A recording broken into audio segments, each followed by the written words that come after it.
Ito tips ko nga pala sa mga nag-aalaga ng baboy, sa mga nagtitipid dahil sa mamahal ng mga pagkain ngayon ng baboy.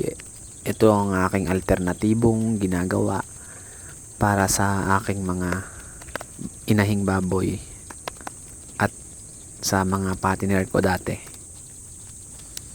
Alam naman ng karamihan to na ang kangkong ay isa sa mga pagkain ng mga baboy at mga hayop at iba pang mga pwedeng pagkainan ng mga hayop. Ito, kangkong, like ng malunggay, madre de agua, at yung mga alam na mga karamihan nito.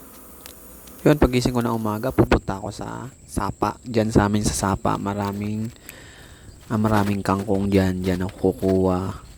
And then, syempre, dapat talagang maganda rin yung kangkong na kukuhanin mo para mas gustong gusto ng baboy.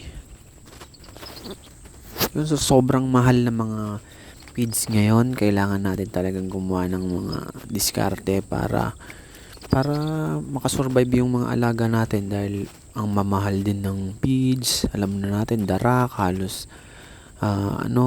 di na natin kayang bilhin. Bali ako, ang ginagawa ko dito, mga kangkong ako, minalagyan ko ng malunggay, talbos ng kamote, tapos ginigiling ko. Mamaya panoodin nyo mamaya yung diskarte ko. Tapos isang tabon darak lang dahil kamahal na rin ang darak dito sa amin. 18 na ang isang kilo. Grabe ang mahal ngayon. Ngayon 2026 talagang talagang iiyak ang mga hog raiser talaga ng mga small katulad kong nagsisimula pa lang, talagang iiyak talaga sa mga pakain ng baboy. Talagang mahirap, tapos ang mura pa nila binibili ang baboy. Yan, kung makikita nyo, nilagyan ko lang ng 2 tabon darak, tas giniling ko yung kangkong, nilagyan ko ng isang kutsarang sescal powder para additional na sustansya sa aking inahing baboy. Pero as long naman na mabitamina naman yung kangkong, okay lang din. Tapos talagang gustong gusto niya. Actually naka 2 timbangan na nga ako sa kanya sa isang kainan. At least busog siya. Then wala naman, okay naman yung kanya. Hindi naman good na goods naman.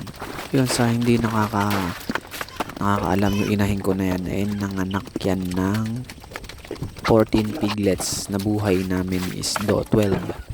Nandito nga pala sa gilid namin yung katabi lang din naman yung mga pigs niya. Okay na, naawat na.